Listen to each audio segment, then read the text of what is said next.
फहाशा औरत और फकीर का वाकया। बगदाद के बाजार में एक हलवाई सुबह सुबह अपनी दुकान सजा रहा था कि एक फकीर इसकी दुकान के पास से गुजरा। दुकानदार ने कहा कि बाबा जी आओ कुछ खा पी लें। फकीर बैठ गया तो हलवाई ने गरम गरम दूध फकीर को पेश किया।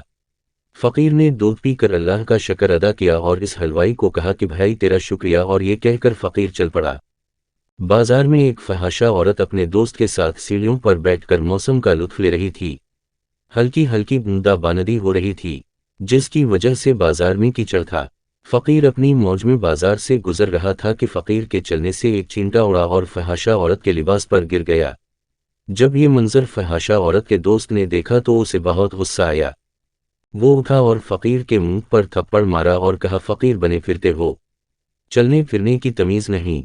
फकीर ने हंसकर आसमान की तरफ देखा और कहा, मालिक तो भी बड़ा बेनियाज है, कहीं से दूध पलवाता है, कहीं से थप्पड़ मरवाता है। ये कहकर फकीर आगे चल पड़ा। फहाशा औरत छत पर जा रही होती है तो इसका पांव फिसलता है और जमीन पर सर के बल गिर जाती है। इसको ऐसी शदीद चोट लगती है कि मौका पर ही फौत हो जाती है। शोर मच गया कि फकीर ने आसमान की तरफ मुंह करके बद्दुआ दी थी, जिसकी वजह से ये जान चली गई। फकीर अभी बाजार के दूसरे किनारे तक नहीं पहुंच पाया था कि इस फहाशा औरत के दोस्त ने फकीर को पकड़ लिया और कहा कि बड़े फकीर बने फिरते हो, हौसला भी नहीं रखते हो। फकीर ने कहा कि क्या हुआ? इसने कहा कि तुमने बद्दुआ दी और औरत की जान चली गई। फकीर ने कहा कि वालला मैंने तो कोई बद्दुआ नहीं दी। तो उस शख्स ने कहा कि नहीं, तेरी ही बद्दुआ का क्या धरा है। जब उसने जिद की तो फकीर ने कहा कि असल बात पूछते हो तो मैं बताता हूं कि मैंने कोई बद्दुआ नहीं की, ये यारों यारों की लड़ाई है।